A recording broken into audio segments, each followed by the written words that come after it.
Nós continuamos com a nossa série de mensagens sobre Daniel, no livro de Daniel, não é? E estamos agora na quinta mensagem e no capítulo 5. Estamos chegando já na metade do livro, porque o livro tem 12 capítulos, nós estamos no quinto. E nesse momento, este capítulo quinto, ele é um capítulo que trata de um novo rei. Não é mais o rei Nabucodonosor que está presente nos primeiros 4 capítulos. Agora temos um rei novo, o rei Belsazar. As pesquisas históricas têm entendido que o rei Belsazar ele era um dos sucessores de Nabucodonosor. Possivelmente depois de Nabucodonosor tiveram mais 2 reis antes de Belsazar. E Belsazar, na verdade, não foi um rei sozinho da Babilônia. Ele era filho de um rei babilônico, de um rei do Império Babilônico, que era o rei Nabonido. O rei Nabonido reinava nesse momento, mas o seu filho, Belsazar, reinava, era corregente com o seu pai. É isso que nós temos entendido das pesquisas históricas. É possível, inclusive, pela história e pelo contexto em que o capítulo se dá, que essa que é vista pelo capítulo como a última noite do rei Belsazar no trono, fosse já um momento em que o seu pai já tivesse sido deposto ou derrotado pelos invasores persas, e aí o rei Belsazar talvez estivesse nesse capítulo até celebrando o fato de que agora ele era o rei sozinho. Nós não sabemos exatamente o contexto da festa que esse capítulo 5 de Daniel nos traz, mas é isso que está acontecendo aqui. O que está acontecendo aqui é uma festa, um banquete do rei Belsazar. Diz lá o versículo 1 do capítulo 5. Certa vez o rei Belsazar deu um grande banquete para 1000 dos seus nobres e eles beberam muito vinho. Então ele estava lá num banquete com muito vinho, todo mundo bebendo naquela festa, naquele banquete ali na Babilônia. E aí continua dizendo o versículo 2: enquanto Belsazar bebia vinho, deu ordens para trazerem as taças de ouro e de prata que seu predecessor Nabucodonosor tinha tomado do templo de Jerusalém, para que o rei e os seus nobres e suas mulheres e as suas concubinas bebessem nessas taças. Então trouxeram as taças de ouro que tinham sido tomadas do templo de Deus em Jerusalém, e o rei e os seus nobres, as suas mulheres e as suas concubinas beberam nas taças. Enquanto bebiam o vinho, louvaram os deuses de ouro, de prata, de bronze, de ferro, de madeira e de pedra. Mas, de repente, apareceram dedos de mão humana que começaram a escrever no reboco da parede da parte mais iluminada do palácio real. O rei observou a mão enquanto ela escrevia. Seu rosto ficou pálido e ele ficou tão assustado que os seus joelhos batiam e as suas pernas vacilaram. Aos gritos, o rei mandou chamar os encantadores, os astrólogos e os adivinhos e disse a esses sábios da Babilônia: aquele que ler essa inscrição e interpretá-la, revelando-me o seu significado, vestirá um manto vermelho, terá uma corrente de ouro no pescoço e será o terceiro em importância no governo do reino. Todos os sábios do rei vieram, mas não conseguiram ler a inscrição, nem dizer ao rei o seu significado. Diante disso, o rei Belsazar ficou ainda mais aterrorizado e o seu rosto mais pálido. Seus nobres estavam alarmados. Veja que interessante, essa história é uma história sobre sacrilégio. O que é sacrilégio? Sacrilégio é você ir contra algo que é sagrado, é você profanar algo que é sagrado. E esse texto é um texto sobre sacrilégio, porque quando os babilônicos invadiram Jerusalém, tomaram do templo um monte de utensílios que eram utensílios consagrados, eram utensílios santificados a Deus. E a ideia de santificado que a gente tem na escritura, lá do hebraico, significa separado, separado para um uso específico. Acontece que o rei Belsazar, desrespeitando isso, mandou buscar lá esses utensílios, que eram utensílios consagrados a Deus, para serem usados pelo sacerdote na presença de Deus, mandou trazer para que ele banqueteasse e tomasse o seu vinho e ali celebrasse com as mulheres e adorasse os seus deuses usando utensílios que eram utensílios para uso exclusivo da liturgia da adoração ao único Deus, ao Deus de Israel.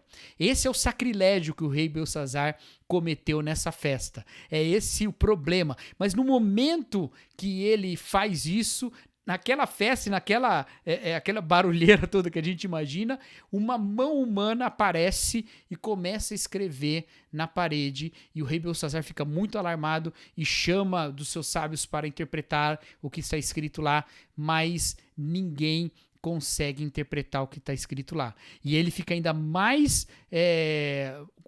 temeroso ainda, não é? E ainda mais assustado. E aí a gente tem no versículo 10 a entrada da rainha. Olha que interessante.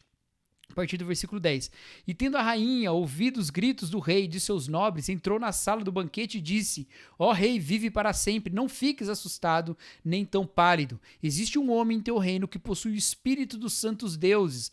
Na época do teu predecessor, verificou-se que ele tinha percepção, inteligência e sabedoria como a dos deuses. O rei Nabucodonosor, teu predecessor, sim, teu predecessor, o rei, o nomeou chefe dos magos, dos encantadores, dos astrólogos e dos adivinhos. Verificou-se que esse homem, Daniel, a quem o rei dera nome de Beltesazar, tinha inteligência extraordinária e também a capacidade de interpretar sonhos e resolver enigmas e mistérios. Manda chamar Daniel e ele te dará o significado da escrita. Assim Daniel foi levado à presença do rei, que lhe disse: Você é Daniel, um dos exilados que meu pai trouxe de Judá? Soube que o espírito dos santos deuses está em você e que você possui percepção, inteligência e uma sabedoria fora do comum.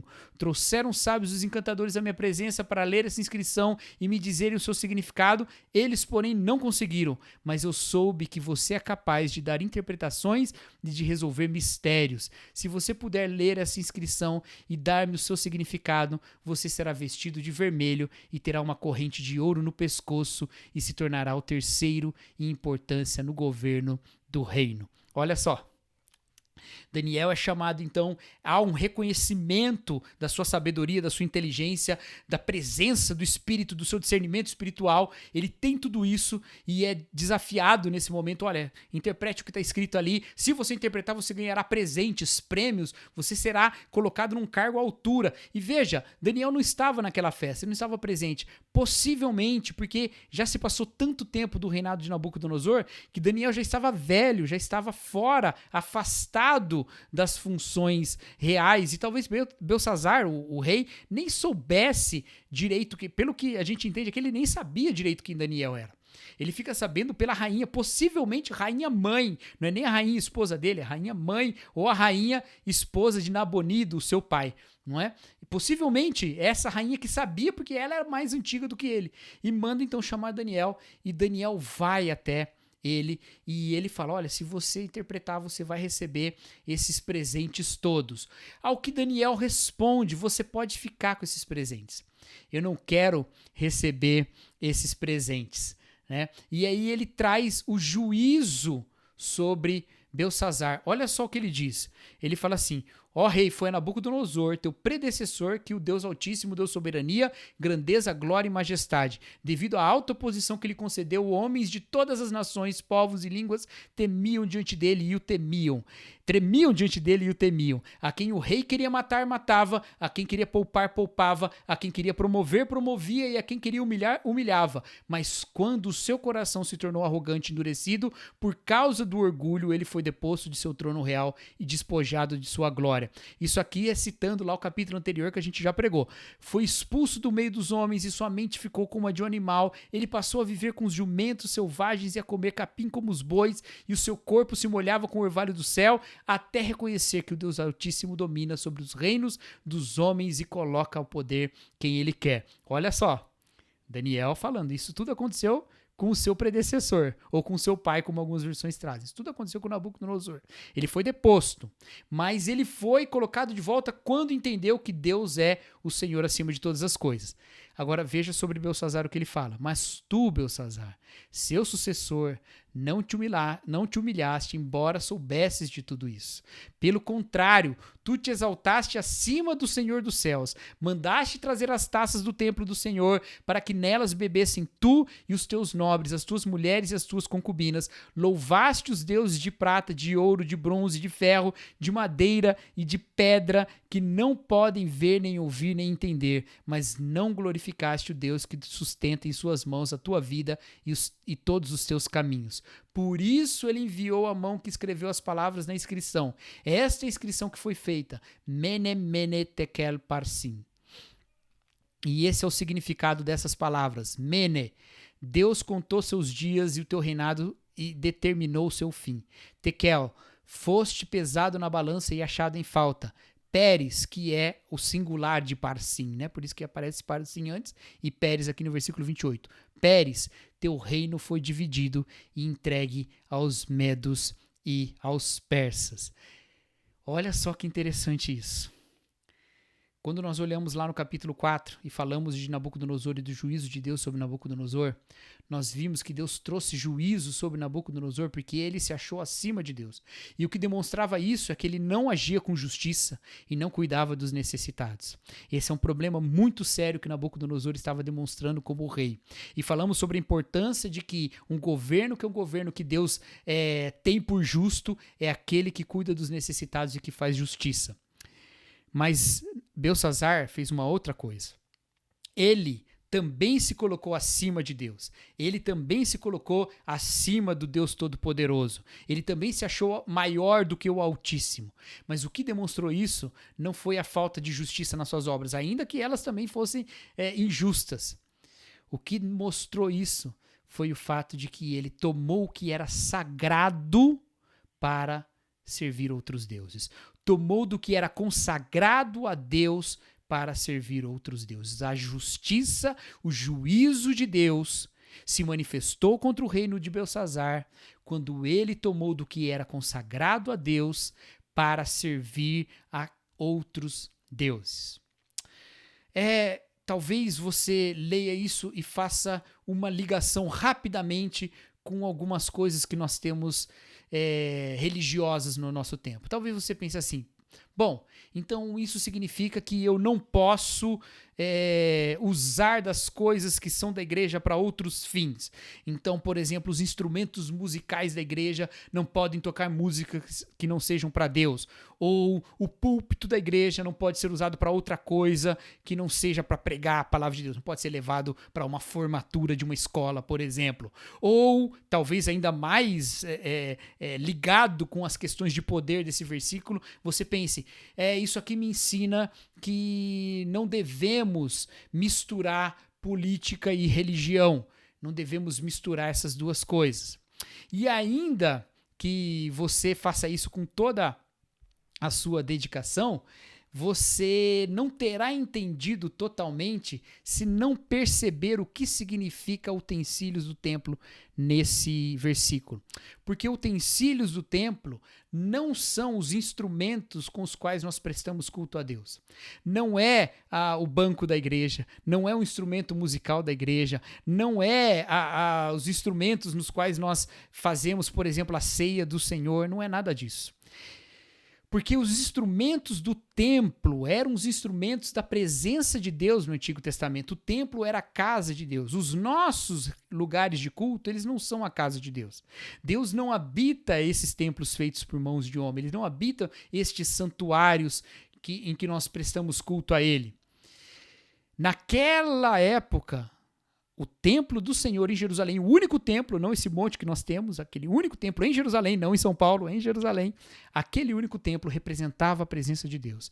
E os utensílios sagrados estavam separados justamente para servirem o propósito da adoração de Deus. Mas o que a Escritura nos ensina é uma coisa diferente para o nosso tempo de hoje. É sobre outro tipo de uso consagrado e outro tipo de glória que é dada a Deus. Porque quando nós olhamos para esse texto e vemos Belsazzar usando do templo de Deus, os instrumentos do templo de Deus, para trazer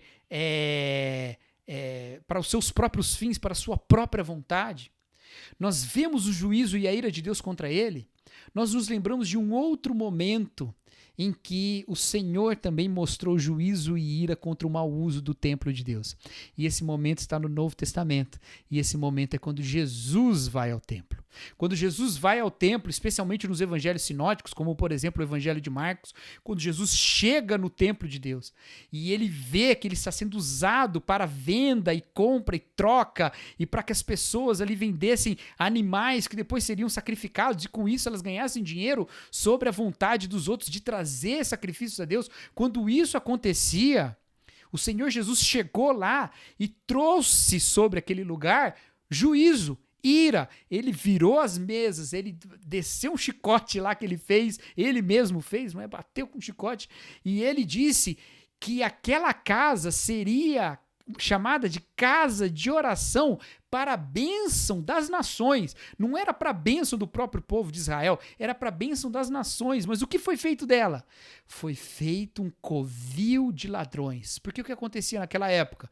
Pessoas iam lá, vendiam animais, vinha uma pessoa de longe para o sacrifício, para trazer um sacrifício de animal a Deus. Chegava lá, alguém olhava, um inspetor e dizia assim, olha, esse animal não serve não, mas compra lá naquela barraquinha, que aquela barraquinha já está pré-aprovada. E com isso as pessoas ganhavam dinheiro vendendo a bênção de Deus, um lugar que era para mostrar e falar de justiça e paz de Deus para todas as nações, e se tornou um uso incorreto para o fim de benefícios próprios de pessoas que exploravam economicamente aquele espaço. Veja só, o rei Belsazar usou dos utensílios de templo para o seu próprio prazer e para celebrar o seu poder acima de Deus, ou seja, usou de coisas sagradas para fins do seu poder político. No Novo Testamento, homens usaram do espaço do templo e da própria prática do sacrifício para fins do seu próprio poder econômico. As duas coisas falam de opressão e as duas coisas falam de sacrilégio. Mas o mesmo Senhor Jesus Cristo que entrou no templo e purificou o templo e falou, esse templo deveria ser para a bênção das nações, disse que o templo seria derrubado e seria reerguido em 3 dias e o texto bíblico fala que ele falava de si mesmo. E ele mesmo como templo reerguido há 3 dias, mas não para aí. A própria Escritura fala repetidas vezes, o apóstolo Paulo falando aos Coríntios, o apóstolo Pedro falando em 1 Pedro, que nós somos o templo espiritual, que nós somos pedras vivas com as quais se constrói um templo para se oferecer sacrifícios espirituais, em que o Espírito mesmo habita. Em nós o Espírito habita. O Espírito que estava em Daniel para interpretar aquelas palavras, o mesmo Espírito está em nós. E esse mesmo Espírito que está em nós não se submete a nenhum poder político e não se submete a nenhum poder econômico. A igreja de Deus, o templo do Senhor, o templo do Espírito, não está à venda. O templo do Espírito não está para ser arrebanhado por outro pastor que não é o nosso pastor, o Senhor Jesus Cristo. Quando nós afirmamos Jesus Cristo é o Senhor, nós estamos falando, não existe outro Senhor. O único Senhor é Jesus Cristo. Isso me lembra o primeiro artigo de uma das declarações de fé mais bonitas da igreja, a chamada Declaração de Fé de Barmen.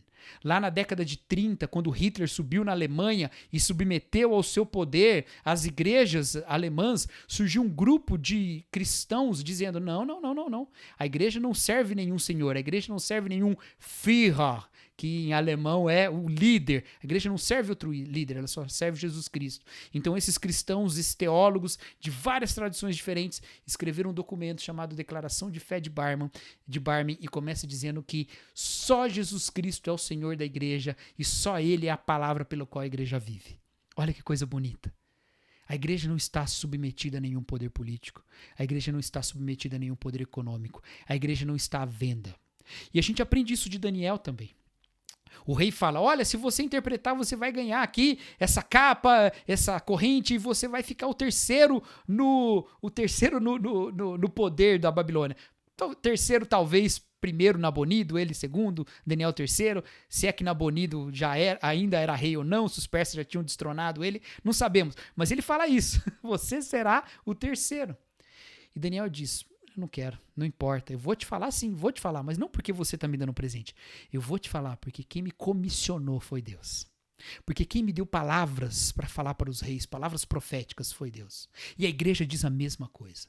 Nós não estamos à venda, nós não somos arrebanhados por ninguém, nós não somos um partido político, nós não somos guiados por ideologias humanas, nós não somos comprados por ninguém, nós não vendemos a nossa fidelidade por privilégios, nada disso importa para nós. Nós somos servos única e exclusivamente de Jesus Cristo, porque fazer qualquer outra coisa é sacrilégio. E nós não somos sacrílegos, nós somos consagrados.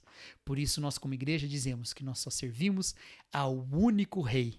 Nós consagramos a nossa vida ao único Rei. Tudo que nós somos e dedicamos todo o nosso ser a Ele.